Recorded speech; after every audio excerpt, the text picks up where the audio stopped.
Salut à toutes et à tous et bienvenue pour cette 8e partie du tutoriel de Blender France qui vous apprendra à modéliser une voiture avec Blender. Alors la dernière fois, si vous en souvenez, nous avions terminé la modélisation des portières et nous poursuivons la modélisation vers la droite en nous attaquant au pourtour de la roue arrière et au début des arceaux. Alors ouvrons Blender et si vous téléchargez le fichier sur le site de Blender France, sachez qu'il s'agit du fichier audi_05.blend. Et voici où nous en étions restés la dernière fois, c'est-à-dire vraiment à l'extrémité des portières. Je vous laisse regarder la modélisation en 3D et en même temps je vais en profiter pour activer l'affichage des touches que je presse pour vous permettre de mieux suivre la modélisation. Donc voici grosso modo le résultat à l'issue du tutoriel précédent et je vais passer en vue de côté à l'aide de la touche 3 sur mon pavé numérique. Et je vais passer en mode édition à l'aide de la touche Tab. Donc, avant de commencer, j'aimerais vous donner 2-3 petites astuces concernant la méthode à suivre pour poursuivre notre modélisation. Donc, je vais rapidement paramétrer ça, j'en ai pour 3 secondes, voilà. Donc, en réalité, nous allons poursuivre à partir des portières, donc ça va être vraiment ici. Nous allons créer une série de faces qui va suivre les portières ici et en même temps nous allons créer un pourtour, une série de faces qui va partir dans cette direction là et continuer vers l'arrière. Donc en réalité nous allons faire une série de faces par là, une série de faces par là, continuer dans cette direction naturellement pour les faces qui sont là et puis continuer dans cette direction pour les faces qui sont là. Alors je ne sais pas si c'est très clair, mais vous allez voir que je vais laisser ce schéma et vous allez voir que nous allons nous adapter à ce schéma au fur et à mesure de notre modélisation. Donc commençons immédiatement, je vais peut-être agrandir un petit peu la vue pour vous permettre de mieux voir et je vais commencer par ajouter un cylindre de la même manière que la dernière fois. Donc je vais faire Shift A pour ajouter un cylindre et puis sélectionner le paramètre Cylinder. Et évidemment mon curseur n'était pas bien placé au bon endroit, donc je vais, excusez-moi pour ça, je vais annuler et placer mon curseur au centre de cette roue. Donc clic gauche pour déplacer votre curseur 3D, Shift A et puis cylindre. Voilà, nous avons notre cylindre qui est enfin placé au bon endroit. Et en appuyant sur T, je vais afficher les paramètres de création de mon cylindre. Vous voyez ici qu'il y a le paramètre Add Cylinder. Je vais diminuer le nombre de points à peu près voilà, la moitié, 16. Et je vais cliquer sur Align to View ici pour me permettre de positionner le cylindre face à moi. Alors, je vais sélectionner le type de fermeture Nothing, donc dans Cap Fill Type, pour me permettre d'avoir un cylindre qui est creux, donc sans face au-dessus et en dessous.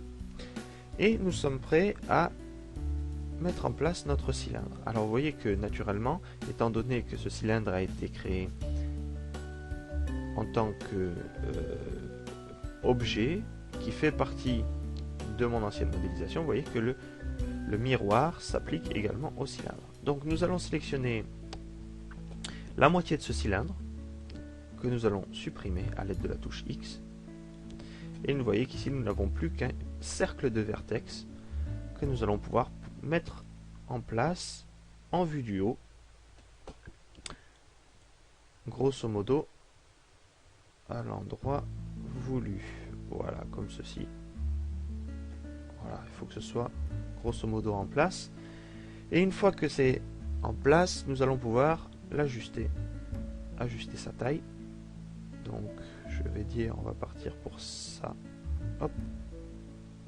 Alors si vous voyez que dès que vous bougez un petit peu la souris, le cercle prend trop de taille, vous pouvez garder la touche Shift appuyée pour vous permettre d'effectuer des changements plus doux et d'ajuster vraiment bien votre cercle.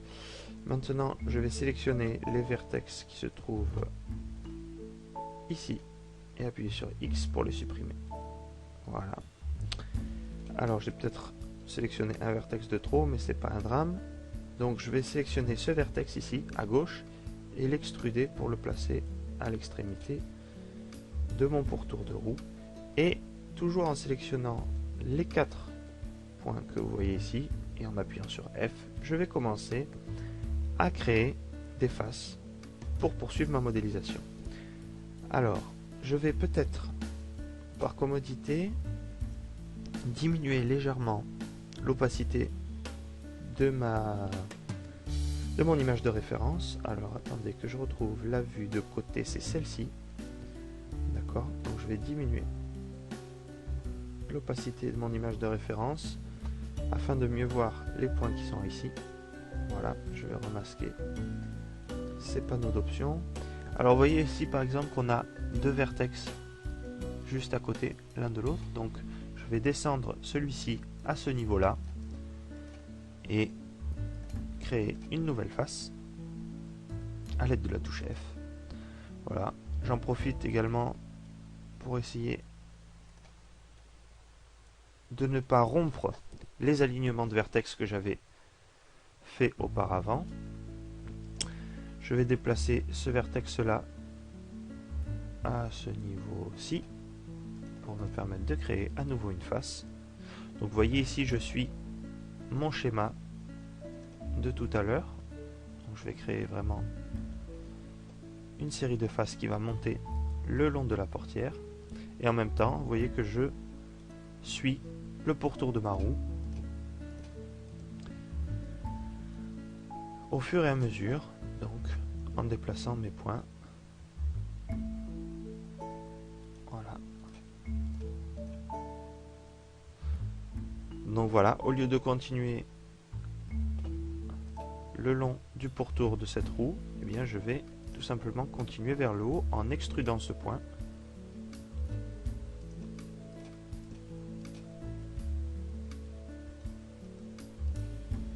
Celui-ci aussi, que je vais placer sur cette ligne, vous voyez, qui court tout le long de la voiture.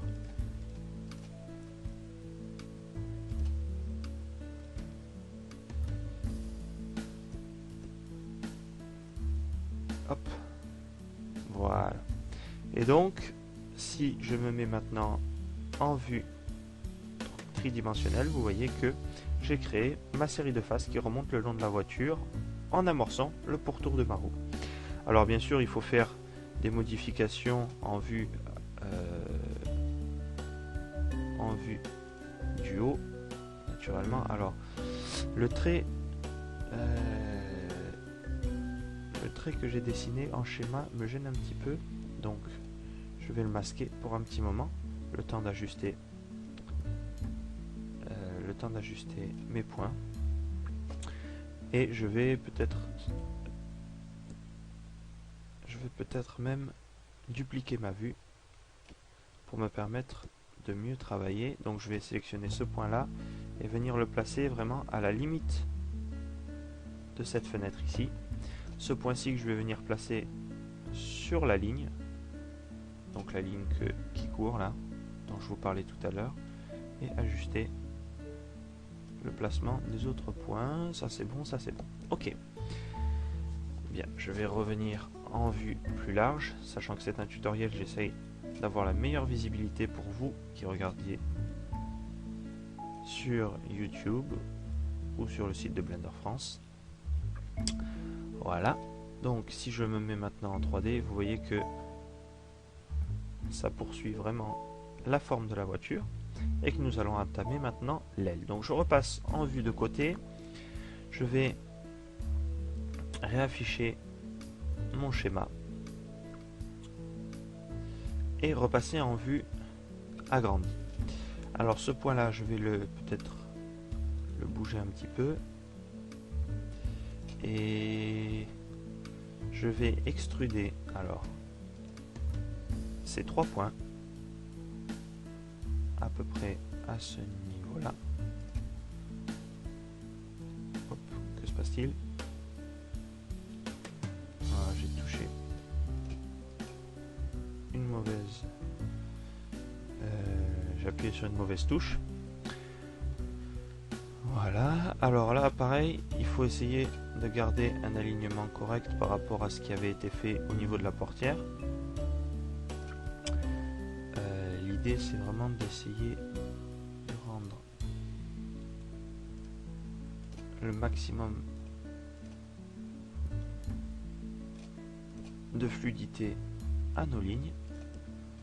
Voilà, vous voyez qu'ici je suis en train d'amorcer la série de faces qui va aller vers l'arrière. Et en même temps, je vais entamer le pourtour, la deuxième partie du pourtour de la roue. Ah mince, excusez-moi, je me suis encore trompé. Voilà, alors je vais sélectionner toutes ces faces là que je vais extruder à l'aide de la touche E. Voilà, que je vais positionner là. Et ces deux points, je vais les fusionner à l'aide du raccourci clavier Alt M. Comme ceci. Voilà. Alors, celui-là, je peux même le monter tout en haut. Voilà. Je vais passer en vue du haut pour me permettre d'ajuster les points. Donc là, pareil, c'est pratique d'avoir cette ligne-là parce que ça sert de repère et que ça permet vraiment de bien suivre les courbes de la voiture. Toujours ce même principe pour essayer d'avoir une belle topologie. Essayer d'avoir des lignes parallèles. Alors, décidément, je me trompe toujours de la touche. J'appuie toujours sur F à la place de G. Donc ici, ce que nous allons amorcer à ce niveau-là, c'est les lignes qui vont aller dans cette direction-là, en fait. Voilà. Donc je vais non pas continuer à extruder dans ce sens-là, mais je vais extruder ce point-là vers la droite, comme ceci. Voilà. Donc l'idée, c'est de, alors pas me tromper de touche cette fois-ci, de créer une série de faces. Alors, vous pourriez évidemment extruder tout le pourtour de la roue, mais moi je le fais point par point parce que comme ça je place déjà mes points en position, ce qui fait que j'aurai beaucoup moins de travail de retopologie à faire une fois tout cela terminé. Voilà, puis je trouve que ça va pas forcément plus lentement. Vous voyez que hop, une fois qu'on a pris le coup, ça va assez vite. Voilà, donc j'essaye de suivre également au niveau du placement de mes points l'arrondi de ma roue. Voilà, et en sélectionnant l'ensemble de ces points, je vais pouvoir extruder également vers la droite, comme ceci, et fusionner ces deux points à l'aide de la touche Alt M, du raccourci clavier Alt M comme tout à l'heure. Je place mes points grosso modo en position. Tac. Je vais aller en vue du haut, ajuster.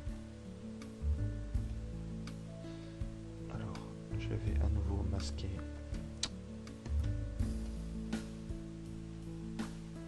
mon schéma.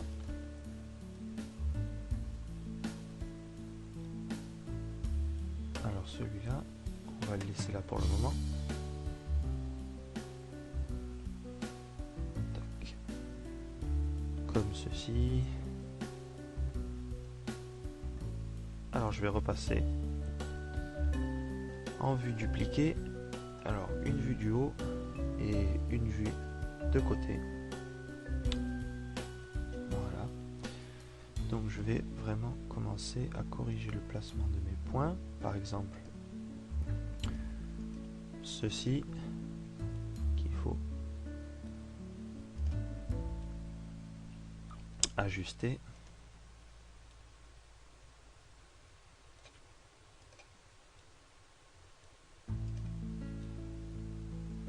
Donc là, si vous êtes arrivé jusqu'à ce moment de la modélisation, vous savez ce que je suis en train de faire, c'est-à-dire d'ajuster mes points le long de ma référence afin de suivre les courbes de la voiture. Donc si je vous montre un peu à quoi ça ressemble en 3D, ça ressemble à ça. Voilà. Et je vais évidemment poursuivre cette modélisation. Alors là par exemple, je peux extruder cette face vers le haut et la placer ici. Donc vous voyez qu'ici on commence à modéliser les arceaux. Je vais peut-être rajouter une petite résolution ici que je vais extruder vers l'arrière. Alors je vais la extruder jusqu'ici par exemple pour commencer. Voilà, je vais repasser en vue de côté et placer ces points là en position. Alors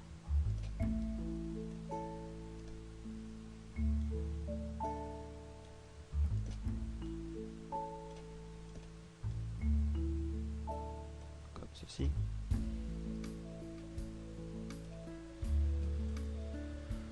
Voilà, alors donc ici nous sommes bons. On va continuer un petit peu la modélisation. Je ne sais pas combien de temps nous nous trouvons pour le tutoriel. Alors là, bon, le principal objectif, c'est de garder une résolution qui soit grosso modo équivalente. Il s'agit de faire des quadrilatères de taille sensiblement identiques. Voilà, j'ajuste au fur et à mesure mes points.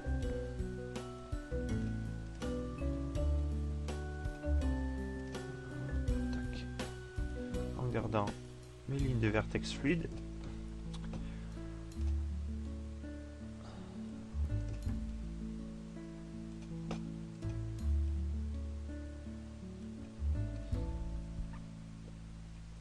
Alors là, il va falloir rajouter un petit peu de résolution. Fusionner ces deux points ensemble.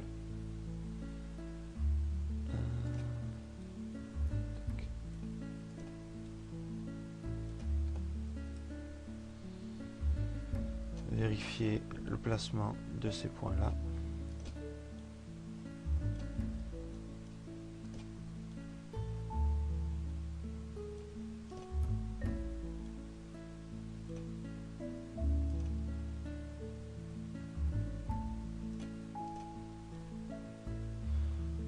Donc voilà, je commande pas trop parce que c'est assez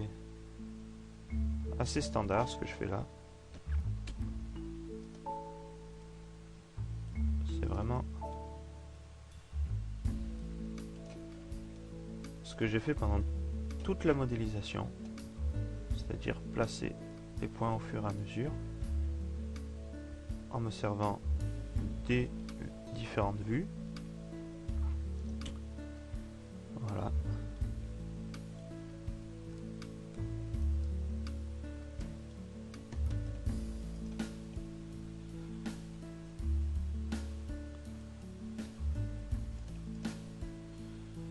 Donc là, je relie mes séries de points ensemble en fusionnant tout simplement mes points comme ceci. Et j'essaye bien entendu de suivre les arceaux de ma voiture. Voilà, comme ceci. Comme ceci. Voilà. Je vais passer maintenant en vue du haut pour me permettre d'ajuster un peu mieux ces points-là. Ça me paraît pas trop mal. Et puisqu'on y est, nous allons entamer les arceaux. Alors, pour les arceaux, vous allez voir que ça va être assez simple. Donc je vais passer en vue du haut et je vais extruder. Alors je vais peut-être me mettre en vue fil de fer, wireframe comme vous voulez.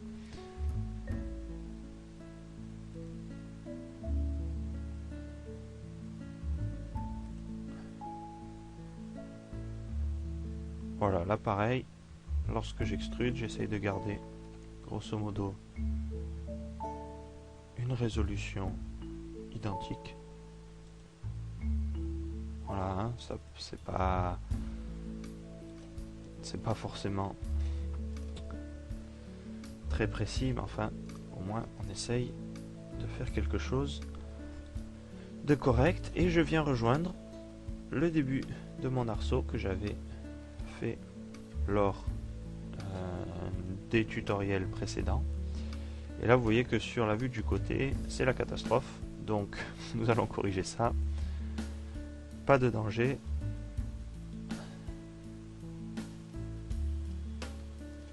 On va corriger rapidement le placement de nos points à l'aide de la vue de côté.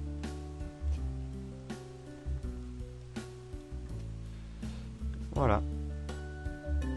Tout simplement, on va venir remonter nos séries de points pour qu'ils correspondent à la forme arrondie de nos arceaux. Hop. Que se passe-t-il? D'accord, j'ai tout sélectionné. Excusez-moi.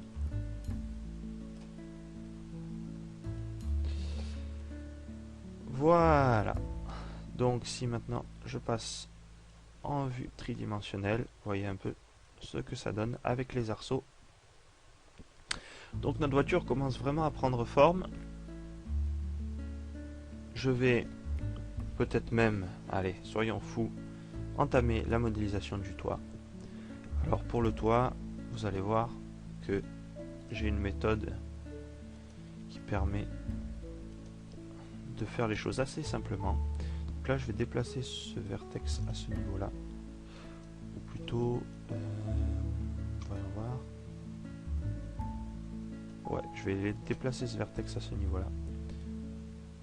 Donc ça va me permettre de commencer le toit, quoique il commence là en fait le toit, donc je vais le déplacer à ce niveau là, voilà, comme ceci. Et maintenant je vais sélectionner l'ensemble des points qui se trouvent entre ces deux vertex. Voilà. Donc là normalement ils sont tous sélectionnés, et en extrudant vous allez voir que je vais créer quelque chose de complètement plat. Donc ça ressemble pas du tout à un toit, hein. Enfin on peut croire que ça ressemble à un toit, mais en fait ça ressemble pas à un toit. Donc c'est plat, mais ça sert de toit pour le moment. Je vais rajouter ensuite deux résolutions, enfin deux edge loops ici, ce qui va me permettre d'ajuster en vue du haut l'arrondi de mon toit.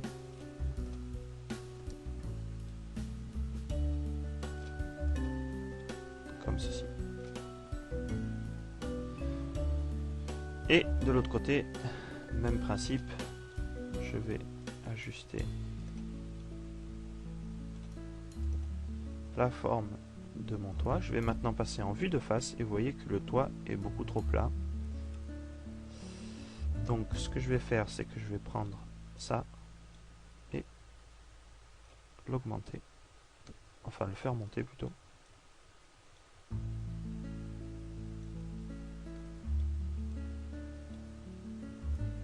Comme ceci. Et là vous voyez que ça ressemble davantage à un toit. Je vais vérifier en vue latérale, voir si on est bien placé. Ouais. Alors on pourrait même un petit peu corriger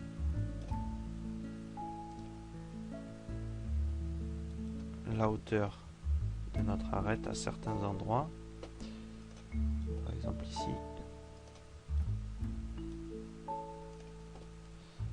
Ici aussi.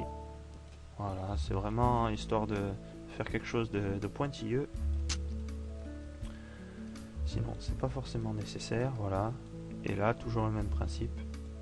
Je me sers de mes autres points pour faire quelque chose de parallèle, pour avoir un bon résultat.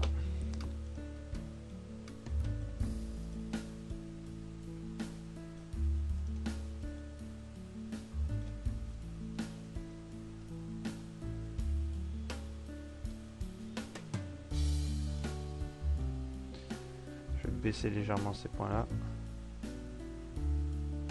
et corriger le placement de ceux-ci.